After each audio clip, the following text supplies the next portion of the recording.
less than a mile from the Columbia River, for over 100 years, St. Paul has served the Vancouver community, bringing assistance and hope to those in need.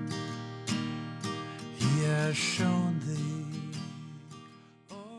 I think it's really important to understand the history of a place to understand an organization and what they've done. And, St. Paul's history of service, it goes back quite a ways.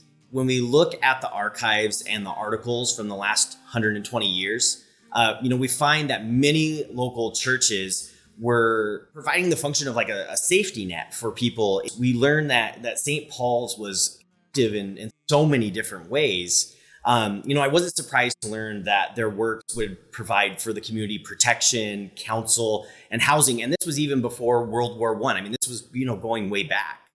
As I had a chance to go through the articles and read about what St. Paul's has done, I found that, in the 1930s, they were able to help people who had no way of making ends meet, no way of getting an income. And they actually opened up kind of an employment office for them. And then later on, they ended up establishing the Helping Hands Fund. And this was to be able to provide, clothing and different items for people in the community who weren't able to do this. And people were able to, keep their dignity by having it anonymously given to them.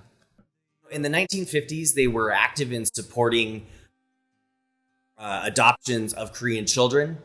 And then also they were able to work with the Fort Vancouver Seaman Center. The church's ministry in the downtown area was able to provide clothing and food for F.I.S.H, which is Friends in Service to Humanity. They were able to work with Alcoholics Anonymous and other 12-step recovery groups, Head Start, the YWCA's CARE program for homeless children, and then St. Paul's Daycare programs.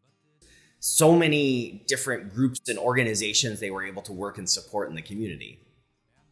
When you look at all the work that they've done and what they're doing today, there is this direct line that you can connect between the original founders and this work in the community now. And it's just incredible to think of that continuity of service and giving for the community. And we really have to thank them for that.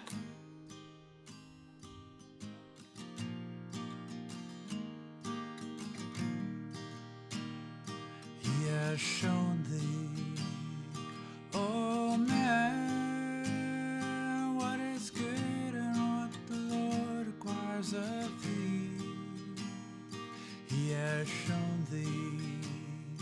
Oh man, what is good and what the Lord requires of thee.